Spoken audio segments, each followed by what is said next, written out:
అనగనగా ఒక అందమైన పచ్చని అడవిలో ఎన్నో జంతువులు ఆనందంగా జీవించేవి.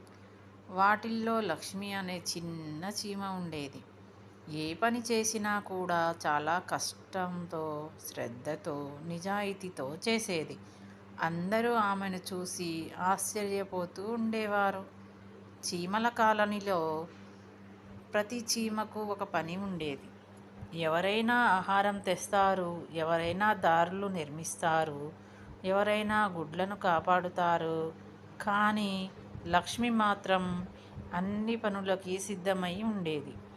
వేసవికాలం వచ్చేసరికి అడవిలోని జంతువులన్నీ అలసిపోయేవి.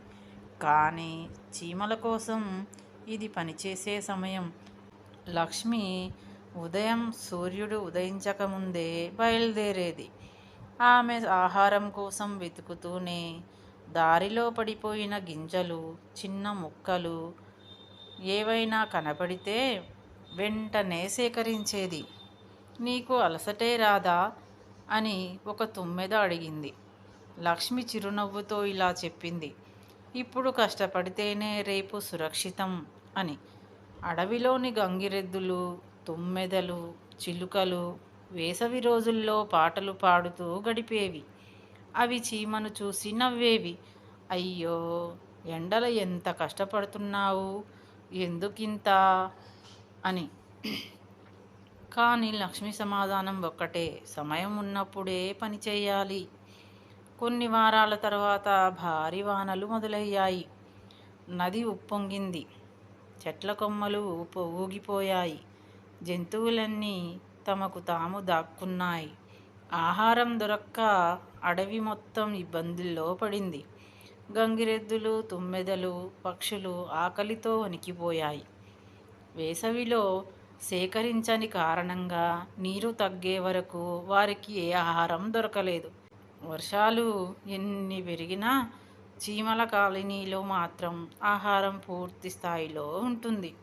లక్ష్మి వేసవికాలంలో సేకరించిన గింజలు ఇప్పుడు చీమల ప్రాణాలను కాపాడుతున్నాయి. ఒకరోజు గంగిరెద్దు ఆకలితో చీమ కాలనీ దగ్గరకు వచ్చింది. అది చెప్పింది, లక్ష్మి, నువ్వు చెప్పింది నిజమే. కష్టపడి పనిచేస్తేనే మంచి రోజులు వస్తాయి మనకు అని. లక్ష్మి చిరునవ్వుతో, ఇప్పుడు అర్థమైందా? పని ఎప్పుడూ ముందే చేయాలి. అది గంగిరెద్దుకు కొద్దిగా ఆహారం కూడా ఇచ్చింది. ఈ సంఘటన మొత్తం అడవిలోని జంతువులకన్నింటికీ వ్యాపించింది. అన్ని జంతువులు లక్ష్మి చీమను చూసి గౌరవంగా మాట్లాడడం ప్రారంభించారు. నీతి కథ ఏమిటంటే, కష్టపడి పనిచేసే వారికే ఎప్పుడూ కష్టాలు రావు. ఆలస్యం చేస్తే అవకాశాలు పోతాయి.